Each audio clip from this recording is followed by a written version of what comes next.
Bonsoir, bienvenue à la mission en direct. Donc, ce soir, comme à l'accoutumée, nous allons prier ensemble. Mais ce soir, c'est un peu spécial. C'est un spécial couple.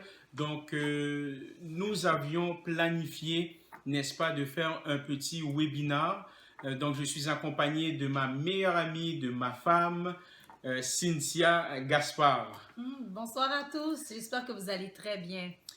Et en passant pour le mot webinar, quand je disais le mot webinar à Cynthia, elle était crampée là. Vraiment, elle riait énormément à cause du mot webinar qui sonne un peu bizarre, mais bon, comme vous le savez fort bien, donc, ou ceux qui ne le savent pas, c'est une combinaison entre web et séminaire, donc webinar, donc, vous comprenez.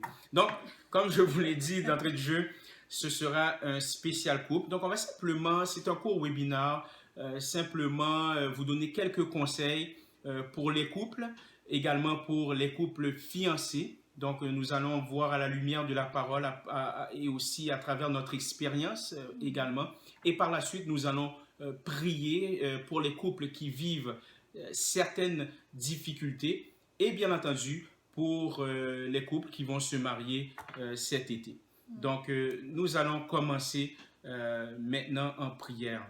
Père éternel des armées, nous voulons te remercier pour ce temps.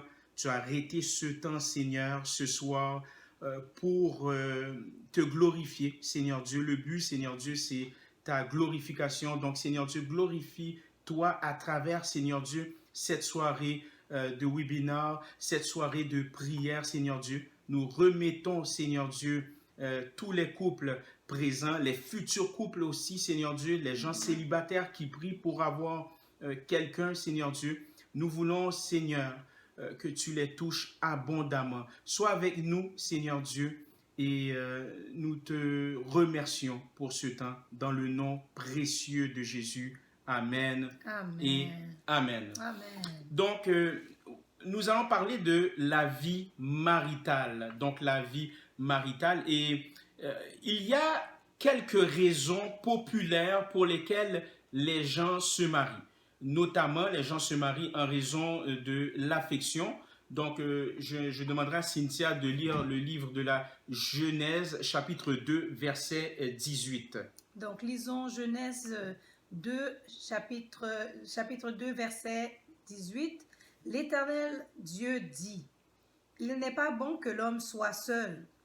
Je lui ferai une aide semblable à lui. » Voilà, donc Dieu prend l'initiative, n'est-ce pas, de donner une partenaire à Adam, donc une femme, et il y a une question d'affection aussi, et nous voyons aussi une autre raison pour se marier. Il y a certes l'affection, nous venons de le voir, mais même dans le même verset, nous voyons aussi une question de complicité. Il y a un autre verset aussi qui en fait foi, notamment toujours le chapitre 2, verset 23.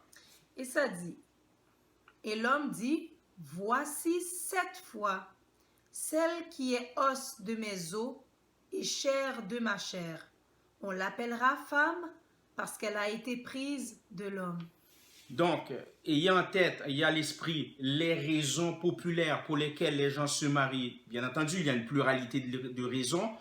Néanmoins, à la lumière de la parole de Dieu, eh bien, nous voyons, on peut résumer la plupart des raisons au niveau de l'affection et également au niveau de la complicité.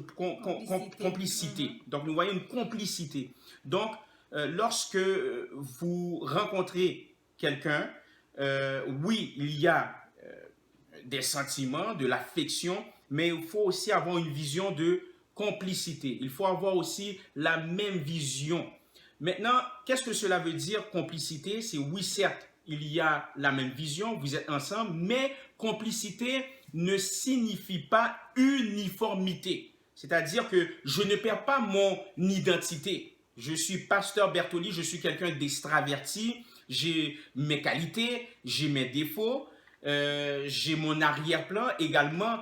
Cynthia, elle a ses qualités, elle a ses défauts, elle a son identité propre. Bien entendu, notre identité est en Christ, mais il n'en demeure pas moins que nous sommes des personnes à part aussi. Donc, complicité ne veut pas dire que je perds ma personnalité. Ça, c'est la première chose. Deuxièmement, nous ne sommes pas des clones aussi. Okay? On a une autre façon de voir les choses. On a été élevé d'une autre façon aussi. Oui, on est de la même culture. Nous sommes d'origine haïtienne. Nous sommes nés au Canada, certes. Mais malgré cela, il y a aussi des divergences au niveau des valeurs, des divergences au niveau de l'arrière-plan. Mais à travers ces divergences-là, eh bien, il y a complicité. Maintenant, je peux faire un parallèle aussi avec l'Église. Lorsque vous lisez le chapitre de Romains, n'est-ce pas? Le livre de Romains plutôt, chapitre 12. Lorsqu'on parle de l'Église, eh bien, l'Église n'est pas simplement un bloc monolithique, comme je le dis si bien pour ceux et celles qui sont habitués avec moi.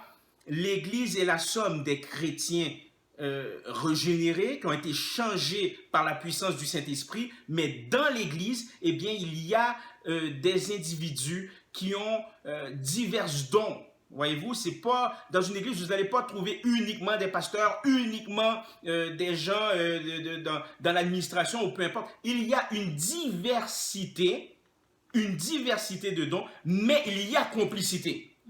De la même manière aussi au point de vue de la Trinité, au niveau de Dieu. Donc, il y a Dieu le Père, n'est-ce pas? Il y a le Fils, il y a le Saint-Esprit. Il y a une forme de complicité, mais chacun d'eux ont un rôle bien défini. Donc, c'est très important à comprendre cette dimension de couple parce que certaines fois, on cherche à changer l'autre. Hein, on impose notre façon de faire. Hein? On essaie de changer l'autre. Hein? Oh, mais je vais prier pour qu'il change. Je vais prier pour qu'il change, pour qu'il connaisse mieux Jésus-Christ. Voyez-vous? Mais il faut aussi accepter ces différences et avoir une certaine patience dans le couple. Donc, nous allons encore continuer au niveau le but de la vie maritale. Donc, qu'est-ce que ça signifie? Ça signifie également l'unité complète sans restriction. Donc, nous ne devenons pas seulement deux personnes. Quand nous nous marions, nous devenons une seule personne. Donc, nous avons cette unicité, cette unité complète sans restriction. Nous avons également un partenariat. Donc, il veut dire dans tous les domaines de notre vie, il devient, ou si vous êtes un homme, elle devient votre partenaire de vie. Donc, il y a cette complicité dans tous les domaines de notre vie. C'est mon partenaire de vie. Donc, dire qu'il est mon partenaire de vie, mon mari est mon partenaire de vie. Donc, dans tous les domaines de ma vie, il est partenaire. Comment on élève nos enfants? On est partenaire. Comment, si on a un projet ensemble d'affaires, il est mon partenaire. Si je suis dans un ministère, il est également partenaire. Il va m'aider également dans le ministère et vice-versa. Lorsque nous avons besoin de faire l'acquisition d'une première maison, nous sommes partenaires financiers. Donc, à tous ces niveaux-là, nous sommes partenaires. Donc, il y a un partenariat complet dans tous les domaines de notre vie. Ensuite, il y a également un sacrifice. Donc, un engagement à partager toute notre vie ensemble. De la même façon que Jésus-Christ, lui, il s'est sacrifié pour son Église, pour son épouse qui est son Église. Il a donné sa vie pour nous. Nous également, étant chrétiens, là je parle plutôt pour le couple chrétien, on donne également notre vie pour l'un et l'autre. Et lorsque tu sais que ton mari donne sa vie, pour toi, automatiquement, il y a une admiration, un respect. Et c'est pas seulement l'amour qui vient juste par des mots, on voit que l'amour est aussi en action parce qu'il s'est sacrifié, comme Jésus s'est sacrifié pour son épouse. Également, l'homme se sacrifie pour son épouse. Et de la même façon, moi également, je me sacrifie pour lui. Il y a des choses que j'étais obligée je devais changer justement dans ma façon d'agir pour justement avoir cette complicité avec lui sans que lui change ma personnalité. Je fais la nuance. Donc, il y a des choses que lorsque vous êtes mariés, vous voyez que il faut pas que je continue dans cette même veine-là. J'ai besoin de m'améliorer en tant que personne. Donc, à ce moment-là, c'est ce sacrifice-là, de ce don de soi. Lorsqu'on se donne de soi, on ne se voit pas nous-mêmes. mais on voit l'autre, on voit le bonheur de l'autre. Et si l'un et vice-versa font ça, eh bien, à ce moment-là, il y aura une certaine égalité et complicité dans ce couple-là, parce que les deux, l'homme et la femme, mettent leur sien, mettent leurs efforts à justement être une meilleure personne pour l'autre. Et ça se fait à travers Jésus-Christ également. Lui, il est capable de faire des changements permanents en nous. Donc, à ce moment-là, nous, ça peut durer quelques temps, ça peut durer 2 semaines, mais si on demande à l'aide du Seigneur, Seigneur, j'ai besoin de me débarrasser de certains traits d'agissement que je fais. Seigneur, aide-moi. Lui est capable de faire ce changement permanent pour qu'on soit une meilleure personne pour l'un et l'autre. Et si tu me permets, Cynthia, c'est très important qu'est-ce que tu viens de dire. Ça se fait, et j'aimerais apporter, ou du moins renchérir à ce que tu dis, ça se fait lorsque Christ est au centre de votre couple. C'est ça très important. Il faut que Christ soit au centre de votre couple. Je vais prendre un exemple très flagrant.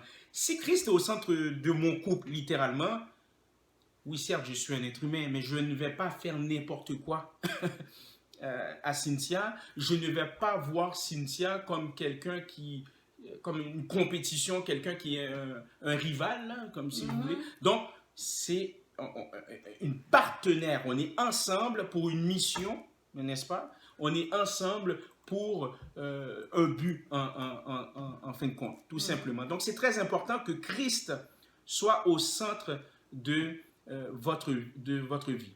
Maintenant, on va terminer ce segment et ensuite nous allons aller dans la prière. Vous allez voir, il va y avoir d'autres segments au niveau du couple. Et oui, on le fait pour les couples, pour les fiancés, mais également pour les fiancés. Je veux dire pour les célibataires plutôt, pour les célibataires. Donc, c'est très important d'avoir ces outils-là pour pouvoir avancer. Donc, lorsqu'on fait mention de domaine de partenariat, il y a plusieurs, je dirais, sous-catégories. Notamment, il y a un partenariat sur le plan cognitif, sur le plan intellectuel aussi. Donc, je discute avec Cynthia, on discute de tout et de rien. On va certainement débattre. Donc, c'est important dans le couple aussi. Il y a aussi les émotions qui rentrent en ligne de compte, les sentiments. Donc, il faut que je renchéris aussi le couple. L'épanouissement émotionnel. Émotionnel, tout à fait. Donc, des gestes d'amour. Vous comprenez, donc, il y a des gestes que je vais faire pour Cynthia. Cynthia aime beaucoup lorsque je lui prépare un bon petit déjeuner, un bon café. Très important. Pour elle, c'est très important que je passe du temps avec elle. C'est très, très, très important. Donc, on voit ça du temps dans la prière, à regarder le regard, voyez-vous.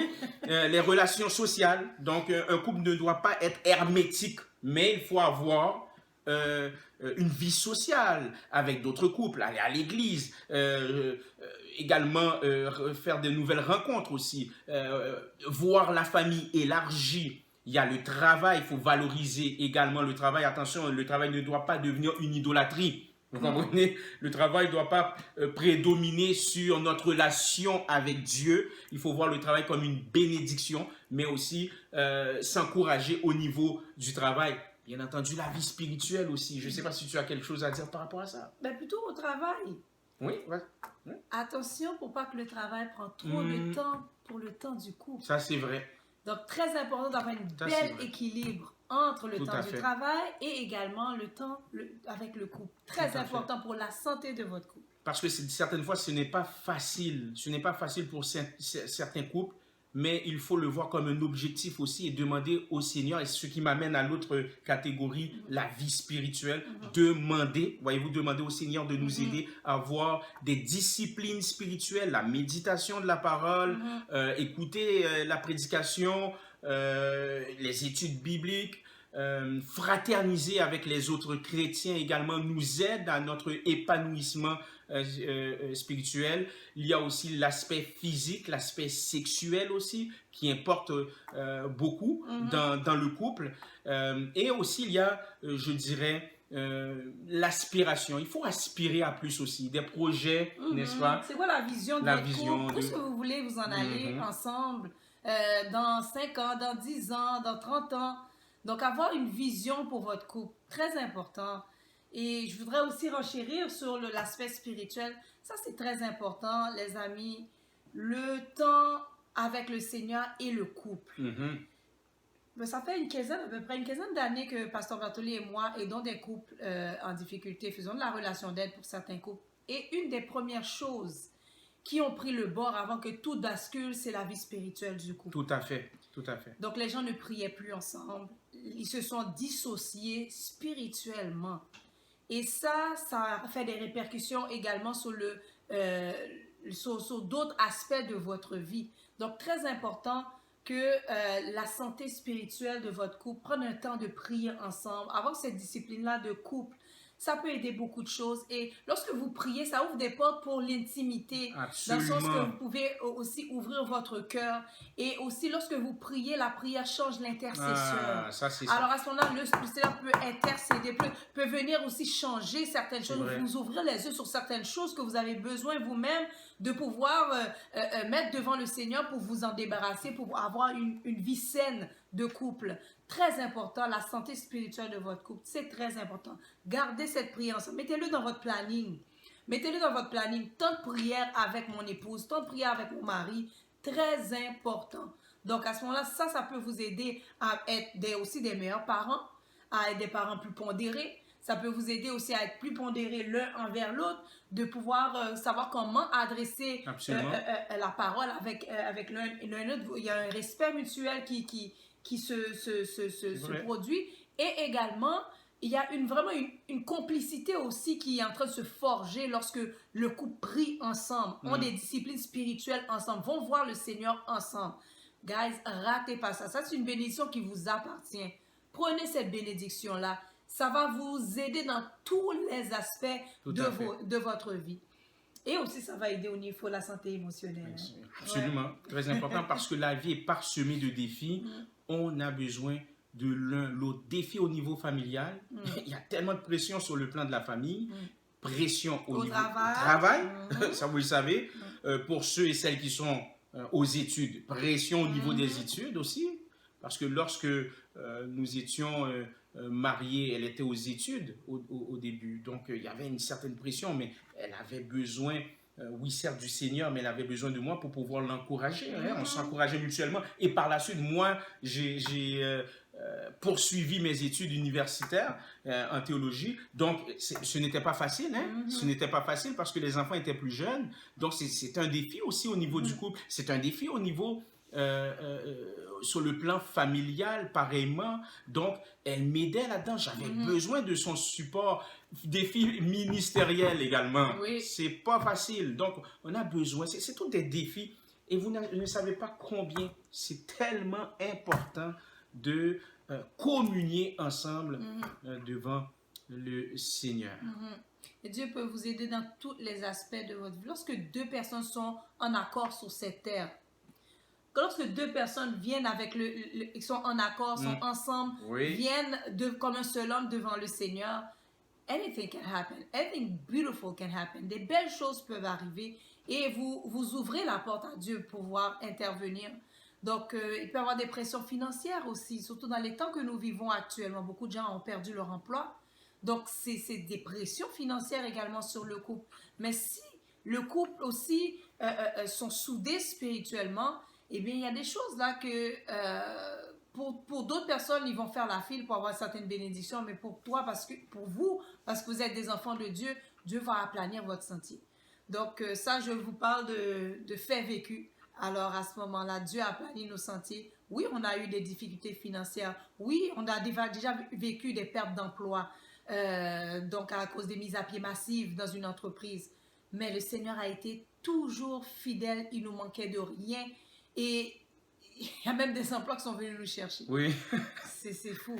Alors, c'est des miracles comme ça qu'il ne faut pas s'empêcher de les vivre. La vie est a beaucoup de défis à nous présenter. Mais lorsque ces défis-là, on les affronte avec le Seigneur, eh bien, on n'est plus que vainqueur. Et lorsqu'on n'est pas seulement un, mais on est deux, on est plus fort. Alors, c'était le petit webinaire. Webinaire. Oui.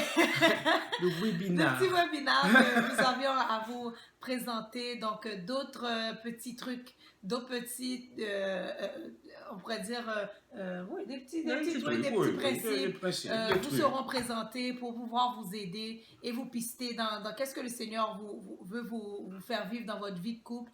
Et que vraiment, que le Seigneur vous vienne en aide et que vous invitez le Seigneur surtout au milieu de votre couple.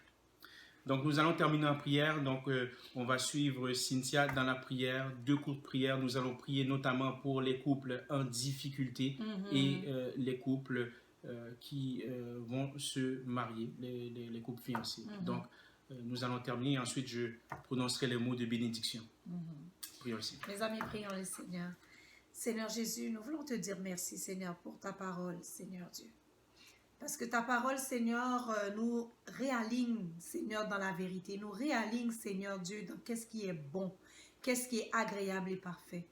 Seigneur Dieu, tu nous appelles, Seigneur Jésus, à vivre une vie maritale, Seigneur Dieu, qui rencontre tes standards, Seigneur. Et nous savons que nous ne pouvons pas le faire sans toi. Nous avons besoin de toi, Seigneur Jésus. Nous avons besoin que tu fasses cette œuvre en nous. Seigneur Dieu, ce soir, nous voulons prier pour les couples en difficulté. Des couples, Seigneur, qui vivent, Seigneur Jésus, des difficultés, soit, Seigneur, au niveau de la complicité, des difficultés, Seigneur Jésus, de communication, des difficultés, Seigneur, avec les enfants, des difficultés, Seigneur Jésus, financières, Seigneur Dieu. Père, de toutes...